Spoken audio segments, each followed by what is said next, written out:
You're 12 years old, sitting beneath a mango tree in your Igbo village, West Africa, 1750. The sun's warm, painting the yam fields gold. Drums pound like a heartbeat, and the market buzzes. Women arguing over fish, kids chasing goats, their laughter bouncing off mud huts. You're braiding your little sister's hair, her giggles soft as a breeze, dreaming of becoming a storyteller like your mama. Her tales of warriors and spirits make the whole village glow. Life's hard, dirt under your nails, sweat on your brow, but it's yours until the screaming starts. Dawn cracks open with a roar. Huts explode in flames, spitting embers like furious stars. African slavers armed with European muskets, allied with pale traders, storm through, their boots crushing your world to pieces. Your sister's hand slips from yours as she's dragged away, her scream slicing through your heart. You die behind a stack of yam bundles, heart pounding like a war drum, but your best friend Essie spots you. Her eyes dart between you and arrayed a dangling shiny glass beads as though they're a gift from heaven. Her little brother hangs limp in another raider's arms, blood running down his forehead. She's there, Essie whispers, her voice trembling as she points. Please, just take her instead. Your stomach drops into hell, betrayed by the girl you shared every secret with. Rough hand grab you. Iron shackles snap around your ankles, cold and heavy, biting your skin raw. You scream for Mama, but she's lost in the smoke. As the raiders drag you into the forest, she runs after you, pressing a hand-woven bracelet into your palm. Keep my stories alive, Ada, she whispers, tears streaming down her face. Then she's gone, swallowed by the fire and chaos. The march begins, 300 miles to a place you've never seen. Thorns tearing at your feet, the air thick with sobbing and the smell of burning dreams. Storyteller, that's all you ever wanted. The universe has just well and truly ruined that. Ada, your cargo now. And this is the worst journey in human history. Destination, chains. The march through the forest ends at Cape Coast Castle, an enormous stone fortress sitting at the edge of the sea. You're shoved into a cell so dark it swallows hope whole. The air chokes you. Sweat, urine, and death, thick as mud. Chains clang. Cries echo off slimy walls. And the girl pressed against you goes still. Dysentery claiming another life before her 13th birthday. Your ankles burn, raw from the metal cuffs, and your stomach twists with hunger. Then a slave trader walks in, his torch spitting light. He grabs your jaw, checks your teeth as though you're a horse. His grin sour as gone-off milk. Strong enough, he growls, and a red-hot iron sears itself into your shoulder. You scream until your throat bleeds, the smell of your unburning flesh filling your nostrils. They call you Mary now, stripping your name away as though it were nothing more than old rags. You grip Mama's woven bracelet, whispering Adoa to keep her stories breathing in this tomb. A guard catches you at it, his whip splitting your lip, blood dripping like bitter rain. You hold back the tears. Crying is a death wish in here. In the darkness, a woman, YA, slides you a handful of mush, her eyes sharp but kind.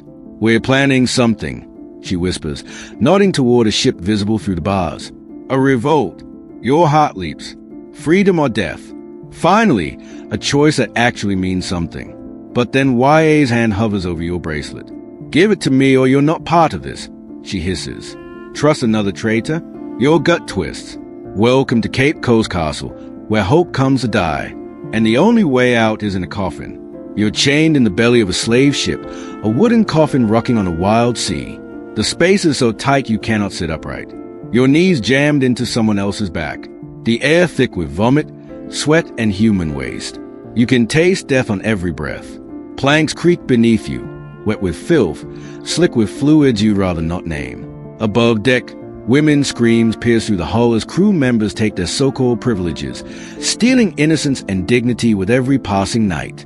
Their bodies no longer their own. The sailors' lids crawl over you like cockroaches when they bring you up for the daily slop, if you can call watery gruel and maggot-riddled hardtack food. Mema's woven bracelet digs into your wrist, the only thing keeping you sane. You traded it to YA for a place in the revolt, but she pressed it back into your hand before the guards chained you down here. Tonight, she whispered, when the moon hides. Midnight arrives. YA presses a rusted nail into your palm and whispers, wipe the weakest link.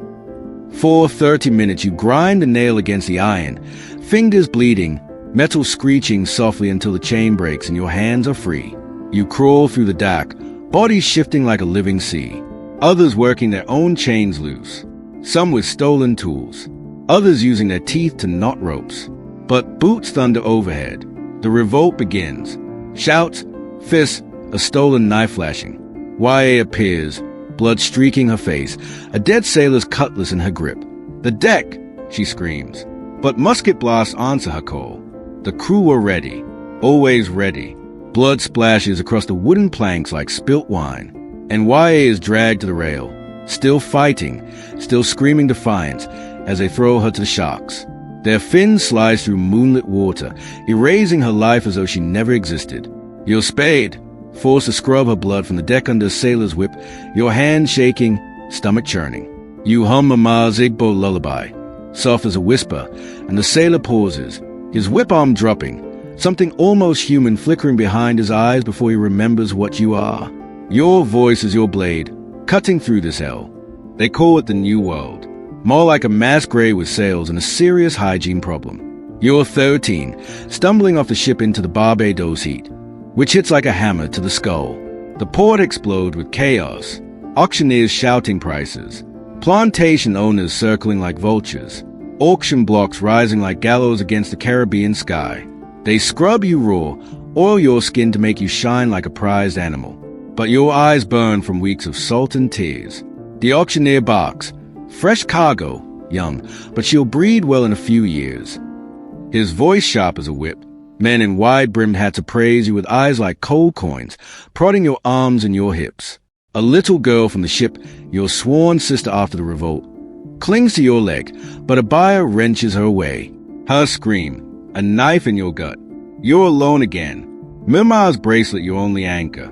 A planter with a scar snaking down his cheek buys you for his sugar plantation, his voice cold as iron. Mary, he calls you, spitting on your Igbo soul.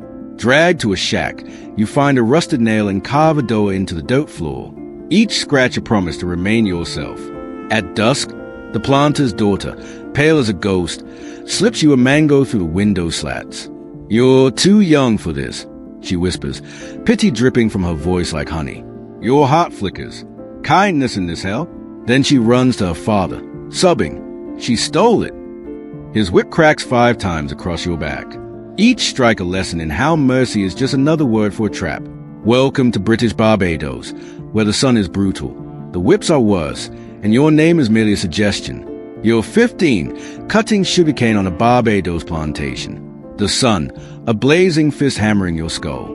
Endless green fields stretching to the horizon. Razor-sharp stalks slicing your palms.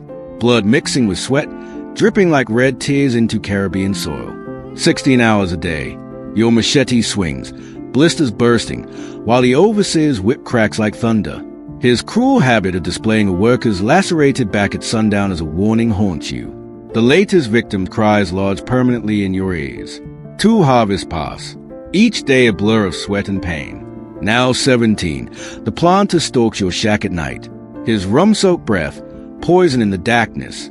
His hands, rough as iron, pin you down, tearing your clothes and your spirit with every brutal touch.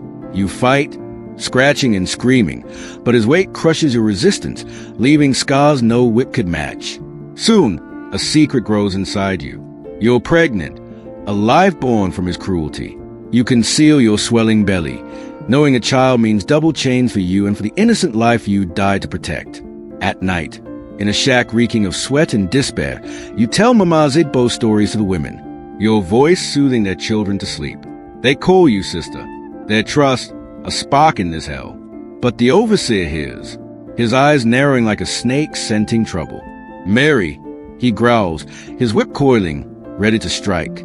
You move quickly, slipping a stone into the cane mill's gears.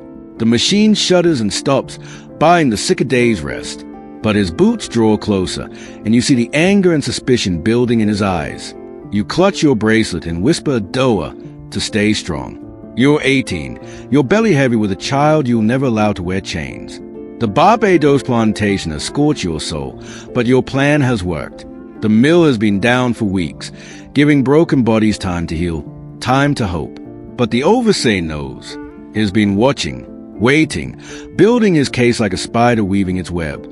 Tonight, beneath a blood-red moon, he drags you to the whipping post, rope in hand, murder in his eyes. Time to make an example. He growls. But you are done being anyone's lesson. You hum an Igbo folk melody, but the shift in rhythm cuts through the night air like a signal. The signal they've been waiting for. The women you've been teaching, the sisters you've been building, step from the shadows. Torches flicker to life in their hands like fallen stars. You've spent 3 years planting seeds of rage, and now they're ready to harvest. Together you light the first cane field on fire, the flames shouting your fury, the plantation's wealth burning bright as a moon, smoke carrying your defiance all the way to the heavens. 4 precious minutes, you're winning. The overseers scramble, shouting orders, but chaos is your ally now. Then the muskets crack like breaking bones. Blood soaks the earth that has drunk so much of your sweat and tears. They drag you to the gallows as dawn breaks. The noose rough is justice around your throat. But you're not finished. Not yet. As they raise you up, you sing Mama's Igbo lullaby, loud and strong, shouting Ado to the stars. The crowd gasps. The overseer flinches. But the rope steals your breath. Your body falls. Your stories don't. The women whisper them to their children. Your name carved into their hearts, seeding a fire that will outlive this hell. They thought they'd silence you. Surprise.